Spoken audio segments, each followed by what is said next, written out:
It all began with a town sign. On the edge of a dusty road, faded blue letters on rusted metal read, "Welcome to Red Hollow, population 3,241. Jackson stood before that sign for a long time, as if the text itself was telling a lie. Because in this town, nothing was as it appeared. 20 years ago, a child disappeared here. No body was found, no trace. Just an empty bed and a family waking to desperation.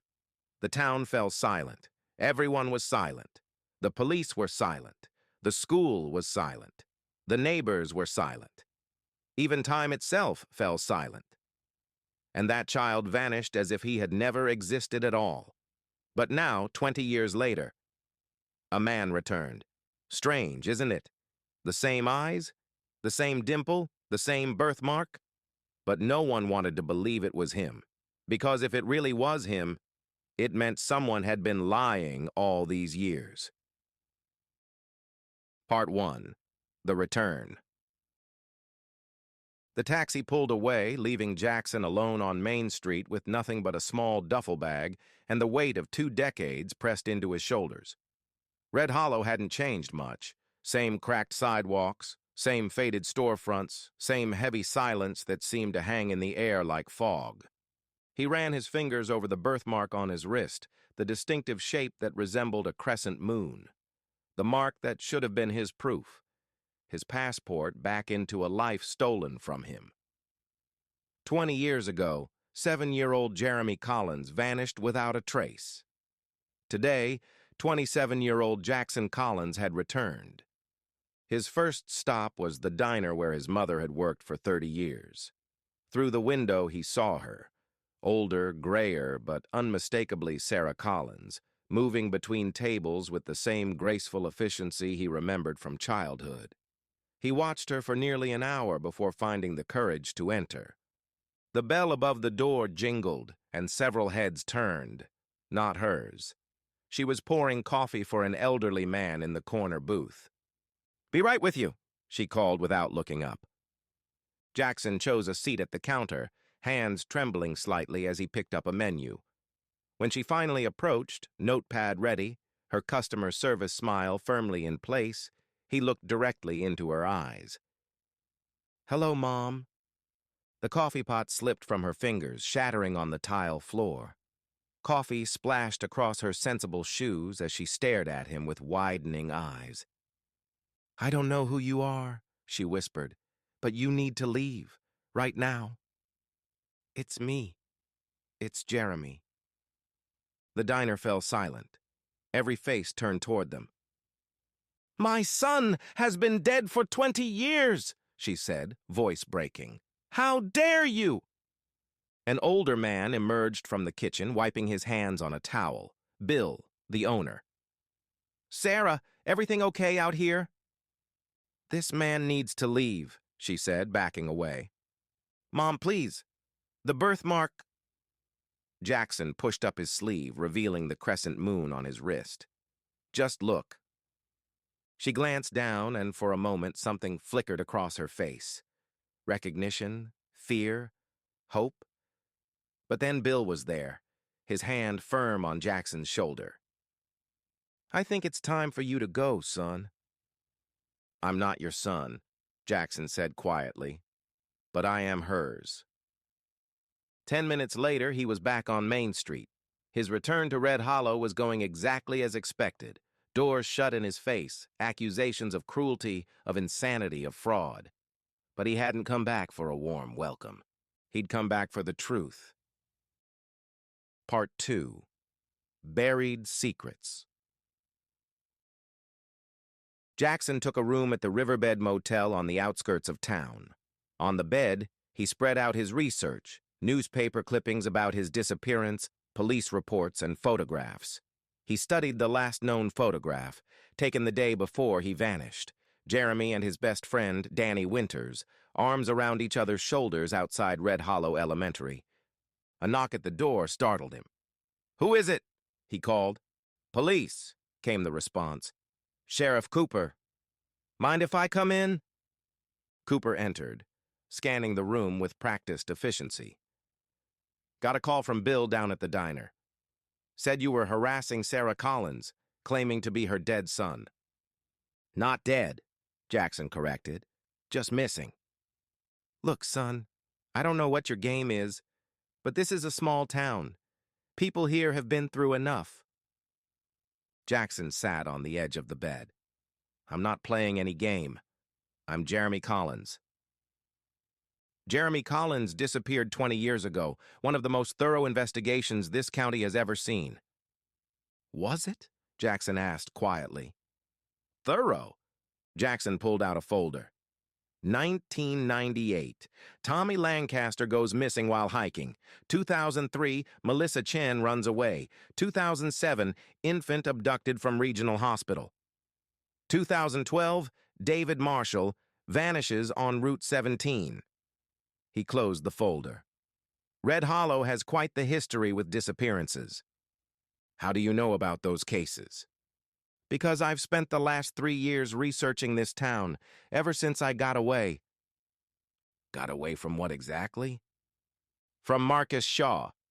He lives in a compound 60 miles north of here. Off the grid, heavily guarded. He calls his followers the family.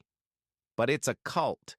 He's been taking children for decades, raising them as his own, brainwashing them. And you're saying this Shaw person took Jeremy Collins? He took me, Jackson corrected. Cooper's hand moved to his holster. I came here to give you a friendly warning to leave town. Now I'm thinking maybe I should run you in for harassment.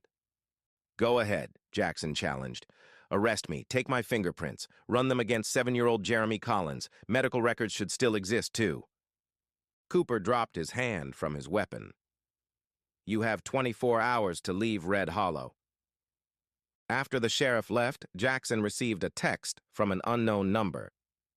Meet me at Millers Creek Bridge, midnight. Come alone if you want answers about Jeremy Collins. Jackson stared at the message. Millers Creek Bridge, the same place where they'd found his abandoned bicycle 20 years ago. The night air carried the scent of pine as Jackson approached Millers Creek Bridge. Hello, he called. I'm here. I wasn't sure you'd come. A woman about his age emerged from the shadows. She wore a police uniform, her badge catching the moonlight.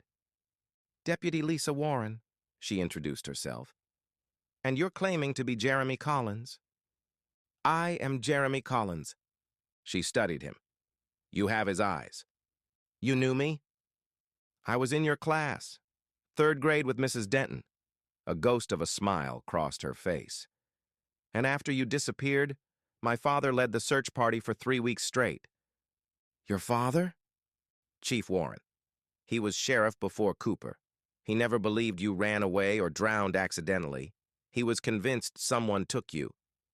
What happened to him? Heart attack 8 years ago. Her eyes hardened. At least, that's what the coroner said. 2 days before he died, he told me he'd found new evidence in your case. 8 years ago, I was still with the family, Jackson said. That was when Marcus started acting strange around me, increasing my security detail. My father had a file on Marcus Shaw, Lisa confirmed. But when I went back to his office after the funeral, it was gone, along with anything related to your case. That's when I knew he was right. There was a cover-up.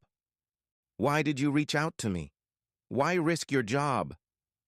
Because Cooper is dirty, and because I made a promise to your mother. Lisa's voice softened. After you disappeared, I'd visit her sometimes. One day I found her in your room, just sitting on your bed, holding your baseball glove. She made me promise that if I ever became a police officer like my dad, I'd never stop looking for you. She told everyone I was dead. She had to, Lisa said. After your dad left, after the searches stopped, after the town started whispering, it was the only way she could stay here. But every year on your birthday, she bakes a cake. Every Christmas, there's a present under the tree with your name on it. Jackson turned away, fighting tears. When he'd composed himself, he said, I need your help. I need to prove who I am. It won't be easy. Cooper watches me like a hawk. And there are others in town. Powerful people who don't want this story coming out. Like who? Mayor Blackwood, for one, and Dr. Winters from the hospital. Winters, Jackson interrupted. Any relation to Danny Winters? His father. He was the one who declared your case a probable drowning, even though they never found a body. Something cold settled in Jackson's stomach. Danny had been his best friend. The day before he disappeared, they'd had a fight, a stupid argument over a video game. "Where's Danny now?" he asked. "Still here. He's a doctor at the hospital now." Lisa studied him carefully. "He was never the same after you disappeared, became withdrawn, focused only on school." Jackson decided, "I need to speak to Danny, and I need access to the original case files, my medical records, anything that can prove who I am." "I can try to get into the evidence room," Lisa said. "As for Danny, he works the night shift at the hospital, gets off at 6 a.m. Then I know where I'll be at 6 a.m. Part 4. Familiar Faces. The county hospital parking lot was quiet at 5:45 a.m. Jackson sat in his car watching the staff entrance. At 6:05, a tall man in scrubs emerged. Though 20 years had passed, Jackson recognized him instantly. "Danny!" he called. The man froze, then slowly turned. For a long moment, they stared at each other. Then Danny's medical bag slipped from his fingers, hitting the pavement. "No," he whispered. "It can't be." Jackson approached cautiously. "It's me, Danny. It's Jeremy." "Jeremy Collins is dead." "That's what everyone keeps telling me. But here I am." "This isn't funny," Danny hissed. "Remember when we were 6 and you fell off the water tower? You made me swear not to tell. You had a scar on your elbow from the fall." Danny's hand unconsciously moved to his left elbow, where the faint scar still remained. "Remember the time capsule we buried in your backyard? The blood oath we took? We pricked our fingers with your mom's sewing needle and pressed them together." Danny's breathing had become ragged. "This isn't possible." "I was taken by a man named Marcus Shaw. He runs a cult north of here. He's been taking children for decades, raising them as his own." "Why now?" Danny's voice cracked. "Why come back now?" 3 years ago, I finally escaped, and I've spent every day since piecing together what happened." Jackson's voice hardened. "Your father signed the report suggesting I drowned in the creek. Why would he do that, Danny?" Something flickered across Danny's face. Pain, guilt, fear. "You need to leave town," he said, voice urgent. "It's not safe for you here." "I'm not leaving until I get answers." Danny glanced nervously around the parking lot. "We can't talk here. Meet me at the old treehouse in Blackwood Forest, 10 a.m. "Is it still there?" Jackson asked, surprised. "I maintained it," Danny said quietly. "All these years." Part 5. The Treehouse. Blackwood Forest hadn't changed much in 20 years. Jackson followed the half-remembered path until he reached the massive oak tree that had housed their childhood sanctuary. To his amazement, the treehouse was not only still standing but appeared well-maintained. This wasn't preservation. This was active care. Inside, he froze in disbelief. The walls were covered with newspaper clippings, maps and photographs, an investigation board spanning 20 years. His school photo was at the center, connected by red strings to other images. And in the corner, a small shrine. His baseball mitt, carefully preserved, along with the friendship bracelet Danny had made for him. "I never stopped looking," Danny's voice came from behind him. "Everyone thought I was crazy," Danny continued. "Even my father told me I needed to process my grief and move on. But I knew, I've always known, that you didn't just vanish. Your father, the drowning report." Danny's expression darkened. "My father has a lot to answer for." He gestured for Jackson to sit. "What do you remember about the night you disappeared?" Jackson closed his eyes. I was angry about our fight. I rode my bike to the bridge. A car came. And then, nothing. I woke up at the compound. Marcus told me my name was Jackson now, that I was his son, that my parents had given me to him. The car at the bridge. Do you remember anything about it? Dark-colored, big, maybe an SUV or a truck. Like a black Suburban with tinted windows? Jackson's eyes snapped to Danny's. Yes. How did you know? Because my father had the same vehicle. The night you disappeared, he came home late. When I went to investigate, he was washing down the inside of his Suburban. There was a smudge of what looked like blood on his sleeve. You think your father took me? No, Danny said quickly. I think he helped cover it up. I think he knew who took you but kept quiet. But why would he do that? Danny took a deep breath. My father wasn't just the town doctor. He provided medical care to Shaw's compound, births, illnesses, injuries, anything that would otherwise require a hospital visit and create records. So Shaw had leverage over him. More than leverage. Partnership. Danny handed Jackson a bank statement showing monthly payments from a shell company he recognized as one of Shaw's fronts. Your father was on Shaw's payroll, Jackson said flatly. Danny nodded. And not just him. There are other names in his records. Sheriff Cooper, Mayor Blackwood, Judge Reynolds. A network protecting Shaw's operation. It's bigger than just Red Hollow, Danny continued. This is systematic. This explains why no one ever found us, why investigations went nowhere. I'm so sorry, Jeremy, Danny's voice broke. All these years I've been trying to find out what happened to you, and the answer was in my own home. Jackson studied his childhood friend. You didn't know. But I suspected. After that night, I knew something was wrong. Danny met his gaze. But now you're back. You're proof. Not enough proof. Not yet. Jackson stood. We need evidence that connects Shaw to the network, and we need medical evidence that proves I'm Jeremy Collins. Danny nodded. I can help with the latter. We can do a DNA test at the hospital lab, and my father keeps everything in his home office. He's at a medical conference until tomorrow night. You're willing to break into your father's office? To expose him? Danny's expression hardened. He let my best friend be stolen. He let your mother suffer for 20 years. He took money to look the other way while children were abducted. He stood. Whatever punishment he faces will never be enough. There's something else you should know about your mother, Danny added. After you disappeared, she never stopped looking. She put up flyers in neighboring counties. She hired private investigators. But at the diner, she acted like she didn't know me. Because she's being watched, Danny interrupted. Cooper has his deputies drive by her house every night. Mayor Blackwood gave her a job to monitor her movements. They've been keeping tabs on her for 20 years.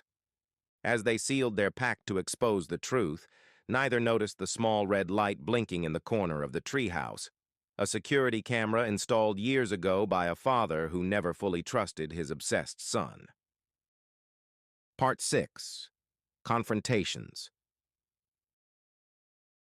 Dr. Richard Winters sat in his home office, staring at the live feed on his computer screen. His son and Jeremy Collins, impossibly alive and returned, plotting against him. He reached for the phone with steady surgeon's hands and dialed a number from memory. It's Winters, he said. We have a situation. Collins is back. The voice on the other end was calm. That's not possible. Shaw assured us he was contained. Shaw lied, Winters snapped. He's here, in Red Hollow, with Danny. They know everything. Where are they now? My treehouse. Your man Cooper said Collins was staying at the Riverbed Motel. And your solution, Doctor? Winters closed his eyes briefly. Clean it up. Both of them. Your own son, Richard? He's made his choice. Winters' voice hardened. Just make it look like an accident. After the call ended, Winters began burning his files labeled Shaw Operations in the fireplace. Meanwhile, at the sheriff's station, Lisa Warren slipped into the evidence room using a copied key. In a box labeled Collins J. Missing Person 2004, she found something unexpected, a sealed evidence bag containing a child's t-shirt stained with blood. The evidence tag read, Item number 17, T-shirt recovered from Dr. Winters' vehicle, warrant number 44791B. According to the official case file, no warrant had ever been issued for Winters' vehicle. This evidence had been deliberately hidden. She photographed everything with her phone. As she turned to leave, Sheriff Cooper stood in the doorway. "Deputy Warren," he said flatly, "interesting place to spend your day off." Back at the treehouse, Jackson and Danny had formulated their plan. Jackson's phone buzzed with a text from Lisa. "Compromised! Cooper knows! Get out now!" They hurried through the woods, but as they reached Danny's car, 2 police cruisers pulled in, blocking the exit. Sheriff Cooper stepped out, hand resting on his weapon. "Dr. Winters, your father reported his home office was broken into. And you," he pointed at Jackson, "we have reports of you harassing local citizens, trespassing, and possible burglary." "On what charges exactly?" Danny demanded. "Like I said, questioning for now." Cooper smiled coldly. "And don't worry about Deputy Warren. She's already at the station explaining her unauthorized access to sealed evidence." "Sheriff," a new voice called. All heads turned. Sarah Collins stood at the edge of the woods, her diner uniform still on, her face determined. "Mrs. Collins," Cooper said, surprised, "this doesn't concern you." "Doesn't it?" She stepped forward, eyes fixed on Jackson. "That's my son you're about to arrest." "Ma'am, we've been through this. Your son disappeared 20 years ago." "Presumed," Sarah repeated, "but never proven. And now he's standing right here." Sarah ignored Cooper, walking directly to Jackson. She stood before him, searching his face with desperate intensity. Then, with trembling fingers, she reached for his wrist, turning it to reveal the crescent-shaped birthmark. "When Jeremy was 3, she said, voice breaking, he called this his moon mark. Said it was because he was going to be an astronaut someday. I used to trace it with my finger every night when I tucked him in." Jackson swallowed hard. "Until I was 7, he whispered. Then you would just kiss it instead because I said I was too old for finger tracing." Sarah's hand moved to his face, cupping his cheek. "My boy," she breathed. "My Jeremy." Then she was in his arms, both of them clinging to each other, 20 years of separation collapsing in an instant. Sheriff Cooper stepped forward, hand still on his weapon. "This is all very touching, but it doesn't change anything. We have procedures to follow." "Actually," came another voice, "it changes everything." Deputy Lisa Warren emerged from the woods, looking disheveled but determined. She held up her phone.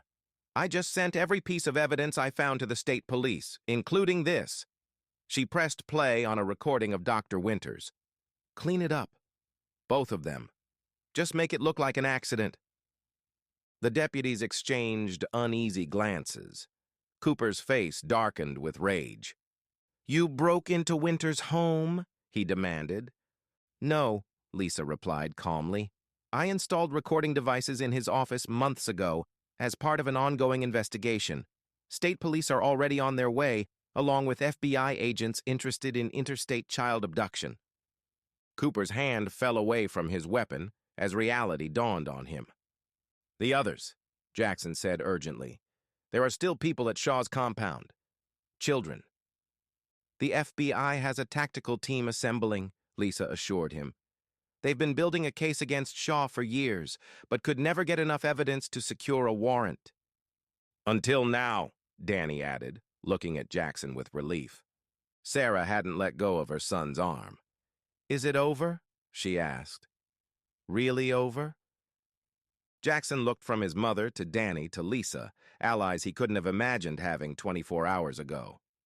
"Almost," he promised. Almost over.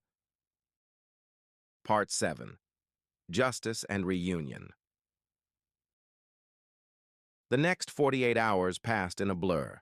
Jackson sat in interview rooms with state police detectives and FBI agents, recounting everything about the compound, about Marcus Shaw, about the children still held there. The DNA results confirmed what Sarah Collins had known. Jackson was indeed her son Jeremy, stolen from her 2 decades earlier. Dr. Richard Winters was arrested at his medical conference. Sheriff Cooper made a deal, turning state's evidence against the network of officials who had protected Shaw's operation. Most importantly, a tactical team had raided Shaw's compound, freeing 37 people, 15 of them children under 18, some who had been abducted, others born into captivity. Marcus Shaw himself had not been captured. Somehow he'd received warning of the raid and fled. His face was now on FBI most wanted lists across the country. On the 3rd day after the confrontation with Cooper, Jackson sat on the front porch of his mother's house, his childhood home, trying to process everything. Sarah brought out 2 glasses of lemonade, setting one beside him before taking the rocking chair across from his. "Penny for your thoughts?" she asked gently. Jackson smiled. She'd always said that when he was a child, drawing him out of his introspective moods. "Just trying to wrap my head around all of it," he admitted. "For so long, my only goal was exposing the truth. Now that it's happening, now you have to figure out what comes next," she finished for him. "Yeah." He took a sip of lemonade. "There are others like me, people who were taken as children, who might still have families looking for them. The FBI has been asking for my help identifying them." Sarah nodded slowly. "It sounds like important work." "It is," he agreed. "But it would mean traveling, being away from you. Again." Sarah reached across, taking his hand in hers. "Jeremy, or Jackson, whatever name feels right to you. I've spent 20 years wondering where you were, if you were safe, if you were even alive. Knowing you're out there helping others, doing something meaningful." Her eyes glistened with tears. "That's all I ever wanted for you." A car pulled into the driveway, Danny's sedan. He approached the porch, carrying a folder. "The full autopsy report on my father came back," he said. 2 days after his arrest, Richard Winters had been found dead in his holding cell. Apparent suicide by prescription medication he'd smuggled in. "It wasn't suicide," Danny said flatly. "The blood work shows a compound that wouldn't have been in any medication he had access to. Someone got to him." "Shaw?" Sarah asked. Danny nodded grimly. "That would be my guess. Tying up loose ends." "What's in the folder?" Jackson asked. "Everything my father kept on Shaw's operation. Financial records, contact lists, locations of other compounds." Danny pushed it toward him. "I found his real safe, the one behind the false bottom in his filing cabinet." Jackson flipped through the papers. "This is it," he said. "This is how we find Shaw." "I'm joining the FBI task force as a consultant," he continued. "They need someone who knows Shaw, who understands how the family operates." His gaze shifted to his mother. "I have to do this." Sarah squeezed his hand. "I know you do." "I want to help," Danny said firmly. "These records, my father's connections, I can make sense of them in ways the FBI might miss." Before Jackson could respond, Lisa called. "I just handed in my badge," she told him. "It feels good to be free of it. I hear you're joining the Shaw task force." "News travels fast." "Small town," she reminded him. "Anyway, I thought you should know. I'm coming too. The FBI offered me a position." Lisa continued. "The FBI just received reports of another child disappearance in a town called Maple Creek. Same MO as your abduction. Child vanishes near water, local police quick to call it accidental drowning." He's starting over, Jackson realized. Building a new family. "The FBI has a team assembling," Lisa said. How soon can you be ready to move? Jackson looked at his mother, at Danny, at the home he'd been torn from 20 years ago. Give me 24 hours, he said. There's something I need to do first. Part 8. Full Circle. The small cemetery on the edge of Red Hollow was peaceful in the late afternoon light. Jackson stood before a modest headstone that read, Jeremy Collins, beloved son. 2000 se 2004 tak. Forever in our hearts. Beside him, Sarah held a small potted sapling, a young oak tree. The funeral was 3 years after you disappeared, she explained quietly. Everyone insisted I needed closure, that I needed to accept you were gone. Her voice caught. I knew in my heart you weren't, but I couldn't fight the whole town anymore. Jackson nodded, understanding. It wasn't your fault. Danny approached from the caretaker's office. It's all arranged, he said. They'll remove the headstone today and plant the tree in its place. Sarah smiled. Life instead of death. Growth instead of grief. The Red Hollow Community Center was filled to capacity as the town gathered for a special meeting. FBI agent Martinez took the podium. 20 years ago, this community lost a child, Jeremy Collins. The official determination was accidental drowning, despite no body ever being recovered. Today, I'm here to tell you that determination was incorrect. Jeremy Collins did not drown. He was abducted. Gasps and whispers filled the room. What's more, we have discovered that certain officials in this town were complicit in covering up this abduction and others like it. But tonight is not just about announcing crimes and arrests, Martinez said. Tonight is also about a homecoming. She turned toward the side door. Jeremy Collins, would you please join us? Jackson walked onto the stage. A collective gasp rose from the crowd, followed by absolute silence. My name, he said clearly, is Jeremy Collins. 20 years ago, I was taken from this town. For most of those years, I lived under the name Jackson Shaw at a compound run by Marcus Shaw. 3 years ago, I escaped, and now I've come home. The silence broke as someone began to applaud. Others joined in, the sound building until the entire room was filled with it.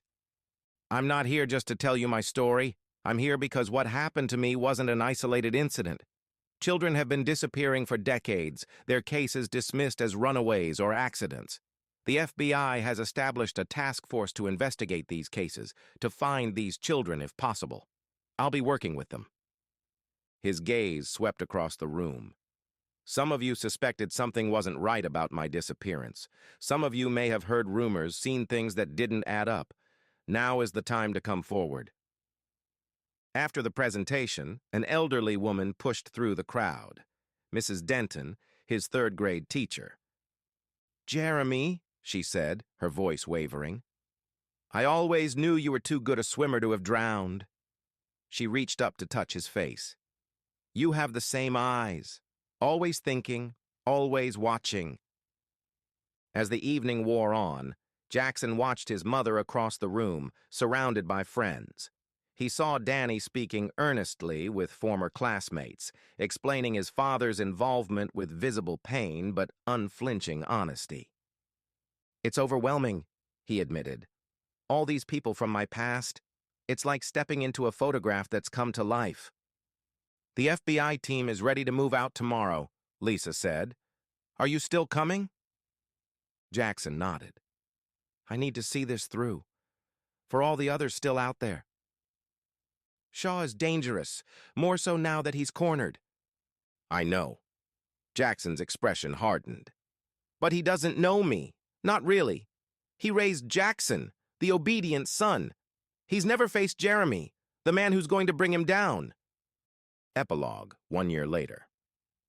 The small cafe in Quebec City was crowded with morning customers. Marcus Shaw sat alone by the window, sipping his coffee.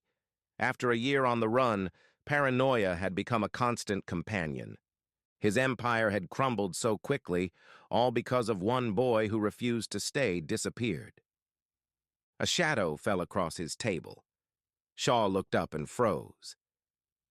"Hello, Father," Jackson said quietly, taking the seat across from him. "How did you find me?" Shaw asked, his voice barely a whisper. "You taught me too well," Jackson replied simply.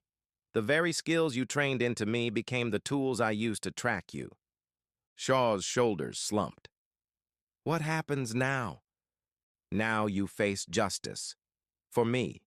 For all the children you stole. For the families you destroyed." Jackson's voice remained controlled.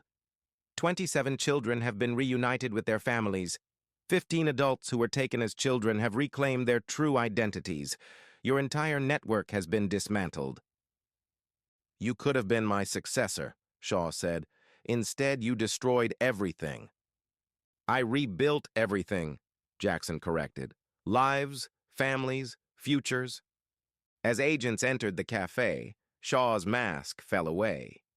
"You think this ends with me? There will always be others like me. There will always be lost children to be shaped." "Maybe," Jackson conceded, "but there will always be people like me too. People who remember who they really are no matter what name they're given. People who find their way home." Outside the cafe, Lisa waited by their car, her expression questioning. "Everything okay?"